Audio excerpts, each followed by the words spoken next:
The Lead.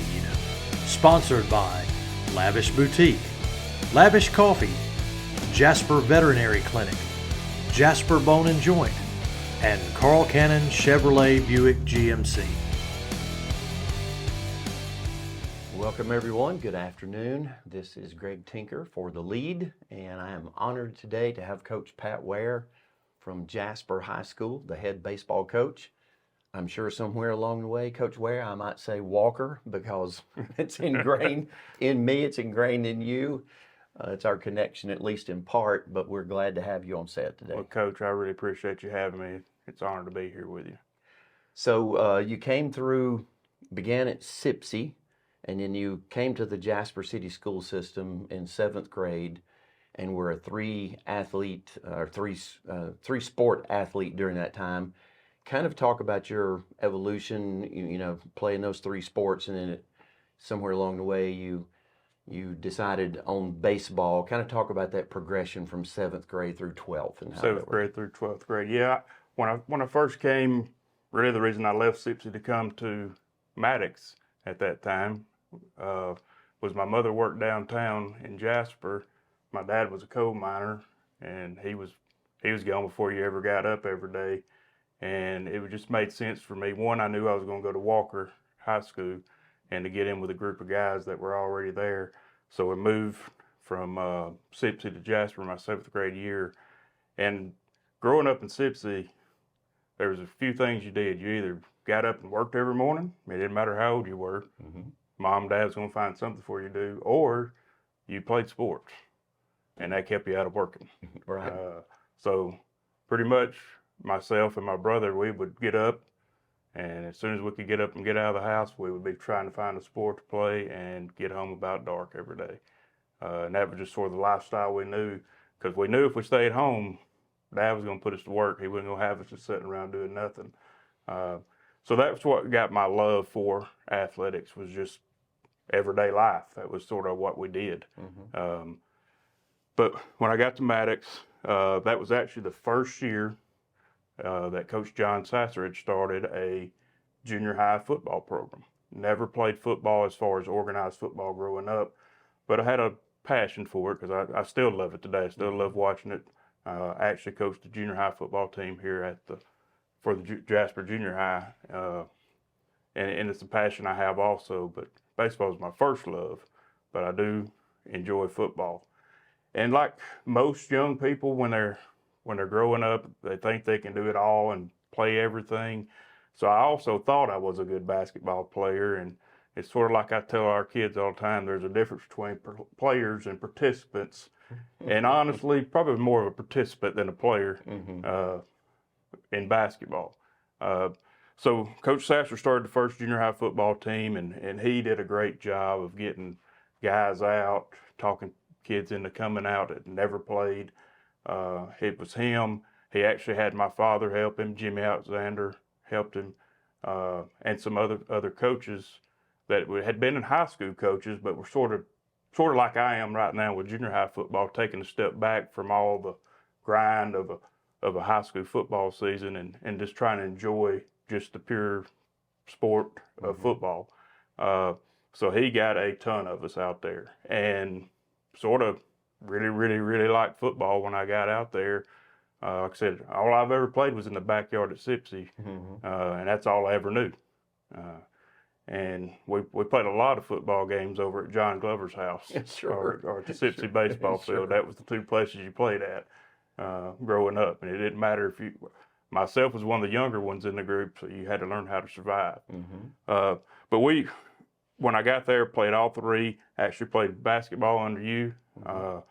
And then we didn't have a middle school baseball team at that time, but we just always played in the summer. That was what you did at that time. You just played as many games as you could in the summer.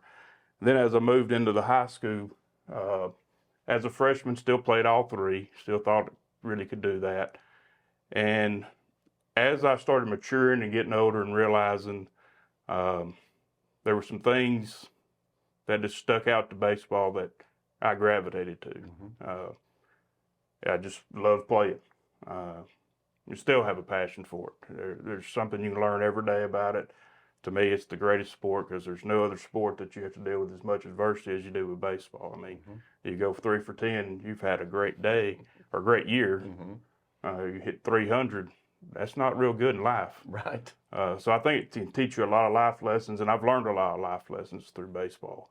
So that's sort of where I shifted after my 9th grade year was more to let me get focused and see how good I could be at baseball. You know, baseball is also a sport, and I was actually talking with a coach today. You know, you don't have to be the greatest athlete to be a great baseball player, but you do have to have certain skills, and you can work on those skills and fine-tune them and become a good player. And myself and several other guys, we sort of took that role as we sort of knew we wasn't the fastest, we wasn't the strongest, we didn't throw the hardest, but we knew if we worked together and worked hard that we could have a successful career. And me and several other guys sort of did that all together. And we gave up basketball and we gave up football at that time. And then going into my senior year, Coach Bubba Davis was hired as the football coach. And just like Coach Sasser, Coach Davis was a master at getting people out to play. Yes. If I ever learned one thing from him, it was don't ever give up on a kid. Just keep after them and try to get them out there. And he stayed on me and on me and on me to try to get me to come back out for football. And actually, the last day of spring football practice, I wasn't going to play. I had a little bit of interest in baseball, and I was like, well, you know, if I can get stronger, get my arm better, and do some things, then maybe I can go play at a higher level baseball. But he just kept on and on and on, and he said, just give me one day. And so I went out the last day of spring football practice, and heck, he throws me right there at middle linebacker the first day I get there, and it was just like I had never missed a beat since middle school and 9th grade years. And then we went on, had a successful season his first year here.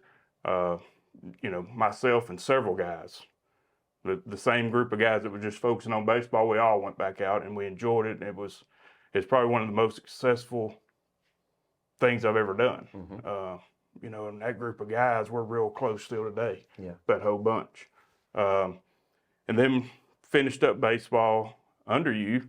He was actually my middle school basketball coach, head baseball coach. And I can't remember, was that your last year? It was. Last year as the head coach. And then from there, I actually first signed with Bevel State Community College, and I went over there and played a year, and it just didn't feel right. Felt like there were some more opportunities to get my game better and to have a possibility of moving on. I guess you could call it the transfer portal way before it really started. And from there, we'd played a team during the conference during that year that just the way they played, I thought it fit how I played. Like I said, I wasn't very talented, but I was going to give you everything I have and lay it all on the line, and every one of those guys did it. So I met with their coach after the season. I talked with our coach at Bevel and told him sort of my plans was to not come back and, you know, look elsewhere. I go up there. The only thing he had was a walk-on spot at that time. Did not have anything money-wise. And I was on a scholarship. And I said, well, you got to weigh those two options. Do I want to give up that money and get an education, or do I want to take a chance to get better? I went with the try to get better and talked with my parents. They helped me get through. Well, after the end of the first semester, then they offered me a scholarship. And that team was something special. It was me, 3 or 4 other guys from the state of Alabama, and then the rest was from when I say all over, I mean all over. My roommate was from Puerto Rico, didn't speak a word of English. That was something from an old boy from Sipsey now, especially when his parents would call him, they can't understand a word I'm saying, and I can't understand a word they're saying, and I just hope he walked in the room. Right. But we had guys from Puerto Rico, Dominican Republic, the island of Curacao, and from Maryland, Virginia, California, Florida. It was a unique group to be in Shoals, Alabama, because that's where I transferred to, Northwest Shoals Community College. And it was a unique group. The bond that we're still friends today, that group is. It was a unique bond because there were so few of us from here. It wouldn't, on the weekend, we wouldn't going home. They couldn't go home. And we just started hanging out, and if we wasn't practicing, we were always together. And I was only there for 1 year, and the whole group was there for 1 year because they actually went through a transition of changing the school from Division I to Division II, and the coach that was there was not all about that. He wanted to play at the highest level, so they disbanded the program. It's back up and running now, actually. David Langston, who's from Curry originally, is the head coach there now, just started back the program last year. But I left Northwest Shoals Community College and then went to UAH. I played 2 years at UAH, and once again, the thing with baseball is you always meet a new group of guys, but we're all pretty similar when it all comes down to the end. Some of my best friends today in coaching, a lot of guys that I played with at UAH, we all sort of got into coaching. It was sort of the thing we were doing. You was either an engineer there or you was there to play baseball and get into coaching. It wasn't much different. And there wasn't many engineers playing baseball. Right. And so a lot of us are still, like Blake Bone, who's at Etowah, who won the state championship last year. He and I, we actually talked today. You know, he's one of my best friends, not only in coaching, but one of my best friends because we lived together for 2 to 3 years in Huntsville.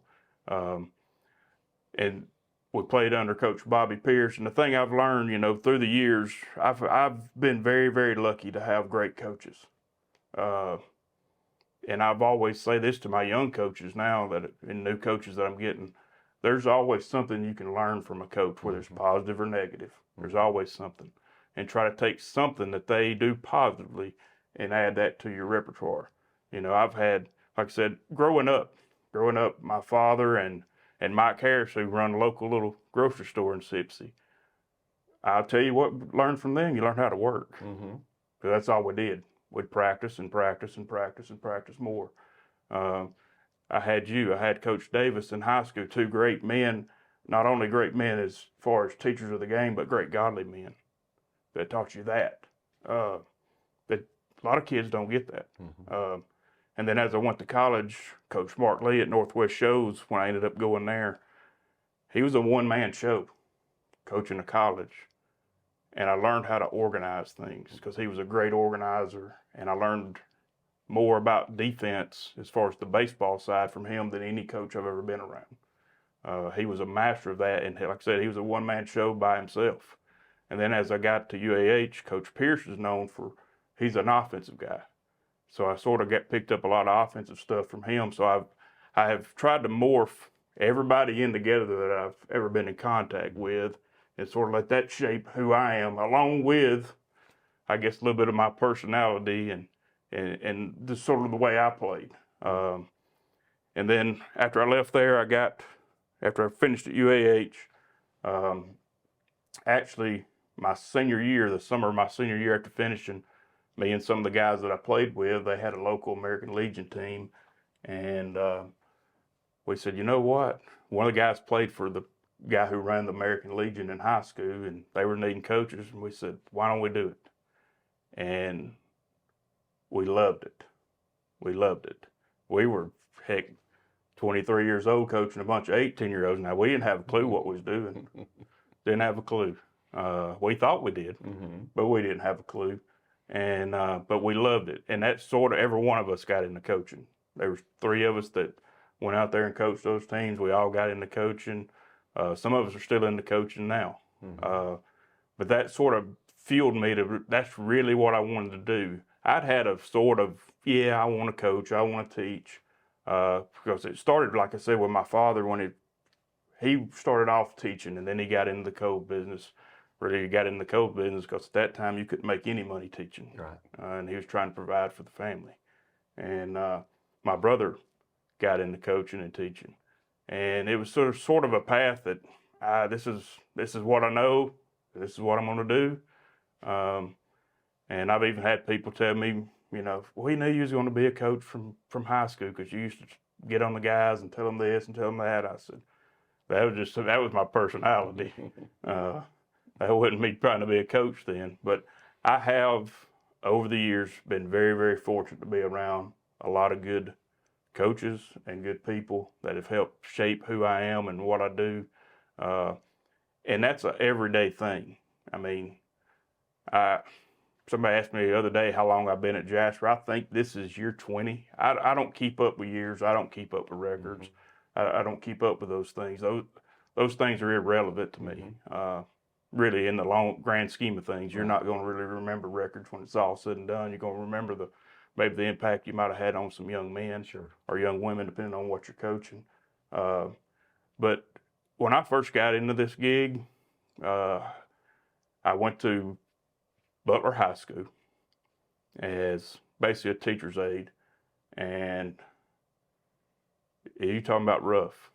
It was rough.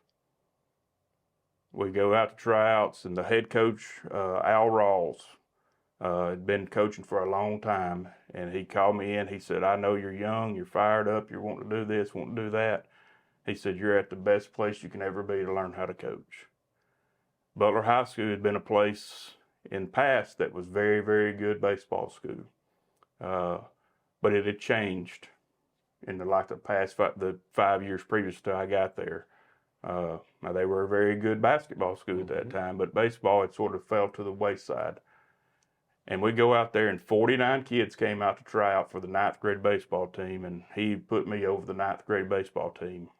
I didn't want to keep one of them. I was like, Coach, they can't play pitch and catch. We're in trouble. He said, you're going to keep every one of them.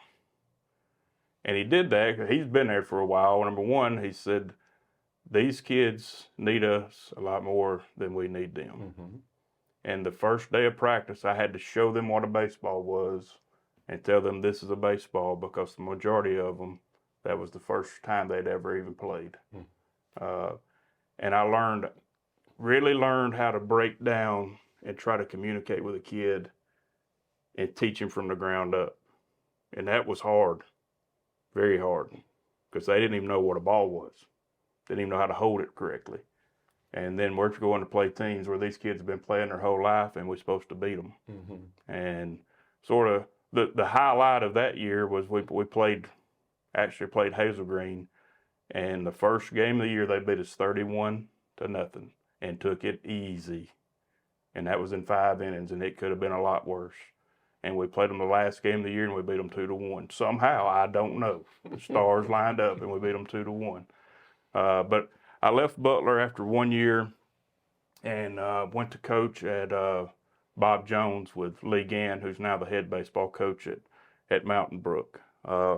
They had just got off of playing for the state finals the year before I got there. And we get there, and we've got some very, very talented players. A couple kids that ended up pitching in the SEC, playing a little minor league baseball. We actually were ranked number 1 in the state the entire season, like number 24 in the country, and that was back. And you'll understand because you coached during this time where you match up in the playoffs and you played one game instead of the best 2 out of 3 like it is now. And we run across a buzzsaw. They had a lefty at Mountain Brook, and they beat us. If we get past that round and we make it to the 2 out of 3, we probably could have made a lot of noise that year, a lot of what ifs. But they beat us that year. But me and Lee worked there for 2 years together, and then he got the head job at Mountain Brook. I stayed on 1 more year, and actually the guy who was at Butler that I worked with for that year got the head job at Bob Jones. I stayed on 1 more year with him. We had another successful season, and then I was getting the itch. Really thought I was ready to be a head coach, I've been around good coaches. I've worked with good coaches, and I thought I had it figured out. And actually, I'd went on a couple interviews. Shelby County offered me their job, and I was getting ready to accept it. And Roger Satcher, who's the AD at Walker at that time, calls me and says, "Are you ready to come home?" And it was it was tough. Mm-hmm. One, I couldn't turn it down. Sure. From that standpoint. But it's also, a lot of people's told you through the years, you don't want to go back home and coach because it's tough, because everybody, you might know them, and it's just a lot of little things that could go wrong. Mm-hmm. So I sort of looked into it and looked around, and I came and watched them play. Even though I came and sat on the other side, nobody knew who I was at that point there, and watched them. And honestly, the only parent I knew of a kid that was coming back was Tommy Knight. His stepson was playing, that I truly knew. And so I called Coach Sasser back after a few days, and I said I would love to come back. So I came back, and when I come back, I was coaching football and the head baseball coach. And like I've mentioned this a few times, I thought I had it figured out, but looking back now through the years, didn't have a clue what I was doing when I first got here. We've been very fortunate, very, very fortunate to have some good teams since we've been here. But I don't think I had anything to do with it. I think it's just all the players. They may make good coaches. My job is just to get them on the bus and get them there. Well, you've had a little bit to do with that because of your, as you said, your previous experience and the people that you had the opportunity to play under in college and then learn from, your first years of coaching. And so you came back here, but there's always an evolution. Anybody who starts out in coaching, it doesn't matter who it is, because you do, when you first begin, think that you really know, but as you learn and grow, you figure out, with some perspective, how little maybe you did know, and you wonder, how did those folks survive me that, those first few years when I thought I knew, but I really didn't. But you have had a long tenure now at Jasper. So what would you say has maybe been your biggest evolution during that time as a coach, as a man, as someone who is now looked at certainly as a coach, but also now as much as anything, a mentor to young men? Like I said, the biggest difference when I walked through the door is I thought I had every answer and really didn't have any. And as you've been through this, and especially, being at a place for 20 years pretty much, that's hard to do nowadays. And that's rare. There's not many people that stays at one place that long anymore, just with the evolution of coaching. And I contribute that. One is, like I said earlier, I've had great players through the years. We've had our ups and downs, just like any team can do. But for the most part, we've had great players here. And we've even and what I call a great player is a kid that's going to show up every day, going to give you his best effort, going to give you everything he's got. He's going to leave it on the line for his teammates. And that's sort of been our mainstay that we've sort of, from day one since I got here, was when you play at that time Walker, now Jasper, you need to be ready. You might be more talented than we are, but we're going to get after you with everything we got. And that was just sort of who I was, and I've always tried to, who I was as a player, poured into our guys. And you really got something special when you get your best players that also believe that way. That's sort of where we are right now with this team we got right now. I'm trying to get them to see you got to be a little tougher than what we are right now. But as far as me as a coach and really changing,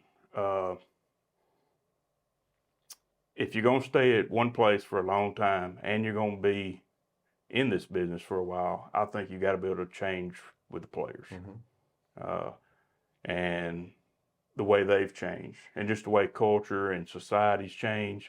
I think you've got to have some steadfast things that you stand on, and that they're pretty much non-negotiable. But there's other things I think, when I look back, when I got here the first year, we're going to do it this. And I sort of look back and I sit back after a few years and I'm like, does that really make us better? Is that really something that's that important? I'll be honest, I used to be real strict about appearance. That doesn't tell you what kind of kid, a heart the kid you got. Don't matter what he looks like. I mean, we was going to be clean shaved. I ain't clean shaved right now. My wife would get mad at me if I was. We're going to be clean shaved. We was going to have short hair.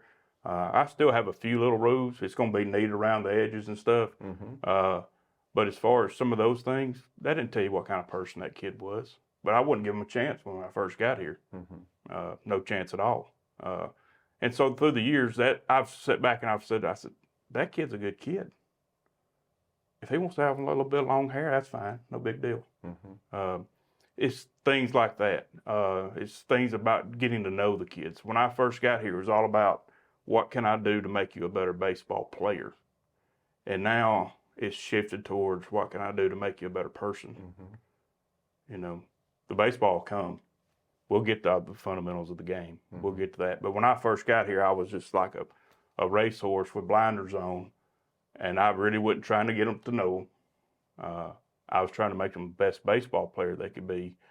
And a lot of times, if the kids know that you care about them and love them, they're going to do a lot more for you than they will if you know all the X's and O's and everything about it. They don't. If you'll get them to love you and they know that you love them, they'll do some amazing things. No, that's absolutely true. It goes back to the old saying that people will, if they know that you care deeply about them, they'll do just about anything for you. Right. And so in that regard, that relationship building is vital to having that as a coach, if that's your aim. So if you had to boil down to, let's just talk about baseball and work ethic in baseball, if you had to boil that down to 2 or 3 things that you want every kid that you coach to walk away with in terms of that, if we want to call it a life skill or whatever else, what would be the 2 or 3 things that you repeat and have repeated across the years that is at the core of who you are? Sort of the core of our principles of what we sort of look at is we want you to be on time. I think that's very important, whether it's to be school on time, whether it be practice on time, whether it be anywhere you're going to be on time. And then when you get there, you show up with a good attitude and a good work ethic. And then the last thing, if you don't love what you're doing, just like I said, if they don't think I love them, they ain't going to play hard for me. Is there days I get on them and I'm tough on them? Yes, sir. There is. But I hope really truly down that they know that we care about them and love them. And that's just, I'm myself and my coaching staff. That's why I tell them you can't beat them down all the time. You got to find something outside of this realm of baseball that you can connect with kids with, and they'll do a lot more things for you. But we're going to work hard. We're going to be committed to what we do, and that's a tough word nowadays. Commitment and dedication is tough. It's very, very tough. It's one of the things, honestly, that we're dealing with right now, and I think a lot of people deal with that, not just in baseball or sports, just in general. But I want our guys, when the dust settles and the game's over, the other team knew that bunch over there is going to work hard. They're going to play the right way. They're going to respect us and play the right way. And they're committed to what they're trying to do. That's sort of been our MO since I've been here. We might not win every game, but when the other team gets on the bus, they're going to remember that they played us. Well, you've had some health challenges over the last 2-3 years. Tell us about that. You doing well? Yeah, I have to go back every six months for some checkups. I got diagnosed 2 years ago, around September-ish. 2 years ago, September, with multiple sclerosis. I just sort of woke up one day and had double vision, and it just woke up out of the blue with it. I didn't really know what was going on, and it took a little while to figure out what was going on. But that used to be, I think, a whole lot worse than it is now. I caught it on the front end, and the doctors I have right now, everything so far has been good. I go back every 6 months, get a checkup. I actually go here, I think, in a few weeks and have to do another MRI. But so far, every lesion and stuff in my brain they're maintaining where they are. They're not getting bigger or larger, which is sort of what the medicine does now. There's no cure for it, but you can sort of have a normal life, whereas used to years ago, it was a lot more struggle than it is now. So I have some up and downs here and there, just like anybody with anything. But for the most part, I'm doing pretty good. Well, we're surely glad of that because we hope that you're going to be around another 20 years or so at Jasper High School. It's interesting in the evolution of coaching. You don't think about it when you're starting out younger, but now you've been coaching long enough that you're one of the guys that's been around the game a longer time. And so some of these younger guys come along looking at you as one of the old guys in baseball now, which you're not an old guy, but you know how that works. You know, when you're young and a coach is in his mid 40s and you're thinking, well, that guy's been coaching 20, 25 years. He's an old guy. Yeah. No doubt I'm an old guy. That's funny. Me and Lee Gann was talking about that other day. He's been at Mountain Brook 21 years because he left Bob Jones the year before me and went to Mountain Brook, and I've been here 20. And we are old guys in this thing because a lot of other guys, 2 or 3 years, and they're at a different school. 2 or 3 years, they're at a different school. And they don't stay in it as long as they used to. Not many people coach past 50 anymore in a lot of the sports. And so, you get guys in their 50s or 60s. It's a rarity now. And you know that better than anybody because you've been in it a while. Right. Yeah. It's been a ride, though. It's been fun. It's been enjoyable. I can probably remember something off of every team so far, and hopefully I'll be able to do that until I retire. One of the best things of coaching, and because you've been in it, is it's not what they do for you when they're there. It's what you see them do when they come back. Sure. I love to see old guys come to our games. When they have family, when they have children, I get to see their children. But that's the best thing.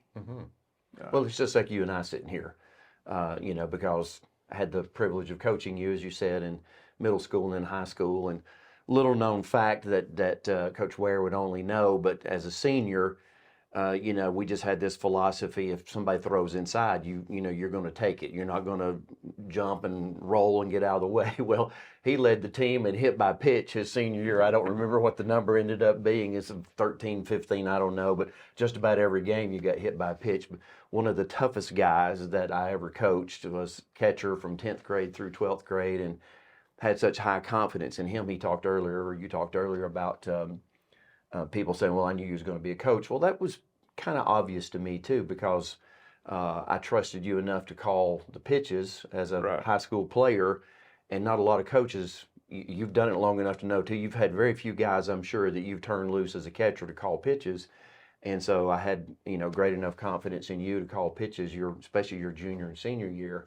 So I could see that coming in you. And so just what you've said, us sitting here, it's a real honor for me to be doing this because of your coming back and doing what you've done in our community and continue to do. So that is exactly true. I concur fully that as a coach, watching young men or young ladies come back and with, their family or whatever they're doing, that is one of the real true gratifications of coaching and being able to stay in one place for a long time. Yes, it is. That's the end goal. It's like I said, it's not what you do for me.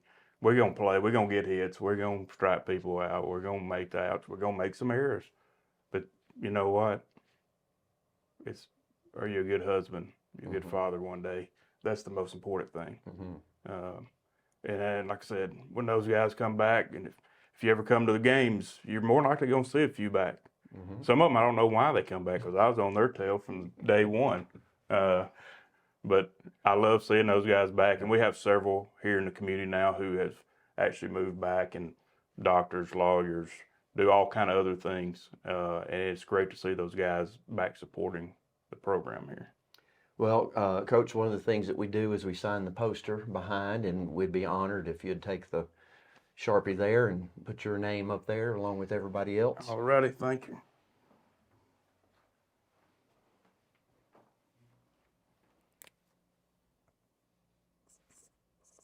I don't know if your brother has rubbed it in yet that he got ahead of you in the state championship category. So I don't know if what kind of ribbing he's done with you on that one. I think I mentioned it earlier. Players make good coaches, and he's very, very fortunate right now to have a lot of players. I understand he's got some real talent over there. He does. He's fortunate, and he understands he's fortunate. Same sort of thing. as a young coach growing up, sometimes I didn't realize some of the players I did have, and now you do cherish the moments you do have when you have some real big time players. Yeah. And we actually have a few guys this year that's been playing for us a while. That's going to be. I look for big things from them, not only this year but next year, and then maybe in the future. Yeah. So that's what we're hoping. We got a lot. We're an inexperienced team, but we're not young. We just have a lot of guys that hadn't played much on the varsity level. That's going to get their feet wet here pretty soon. We open up February 16th. And like to see everybody come out. I know it's cold, but you can get out there and get cold with us. And all our guys will tell you it's 75 and sunny at Valley Park. That's right. Well, I don't know if I agree. I'm glad you convinced them of that, but that's one of the coldest places in the state of Alabama. I think I've been colder there than almost anywhere. I remember a day back in my coaching days, we were playing Tuscaloosa County there, and I think it was about 60 when the game started. And a cold front came in, and before it was over, it was sleeting, and it ended up being the upper 20s before the game was over that night. One of the coldest times I've ever been. So, man, you know this all too well. Baseball starts in the middle of the winter, and about the time it gets baseball weather, you're done. Need to move it back. I totally agree. I wish sort of the transition going back to my transition as a coach. If you run into guys that played for me in the early years when I got here, now the running joke with them is they call me Coach Charmin because I'm soft as Charmin toilet paper now with the kids compared to what I was with them. I've even got soft. I wouldn't let them wear sleeves. I've got a heater in the dugout now. Right. You get older and wiser, right? Well, it's been such great fun and an honor to be with Coach Ware today, Coach Pat Ware, and as we did mention, his brother, whom we interviewed earlier, Scott Ware, won a state championship over at Hoover in basketball. So the whole Ware family, positive contributions to Walker County and to Jasper in particular, now outside of Jasper. And so just want to say thank you for your contribution and your continued work here in the city school system with our young men and teaching people how to drive too, keeping us safe, but teaching young men and women how to drive and driver's ed. But all of your contributions, we appreciate that and are hoping for many more years of that. Thanks, Coach. I appreciate y'all having me. Yeah. Well, it's been my honor today to interview Coach Ware. So this is Greg Tinker for The Lead saying good afternoon. The Lead, sponsored by Lavish Boutique, Lavish Coffee, Jasper Veterinary Clinic, Jasper Bone and Joint, and Carl Cannon Chevrolet Buick GMC.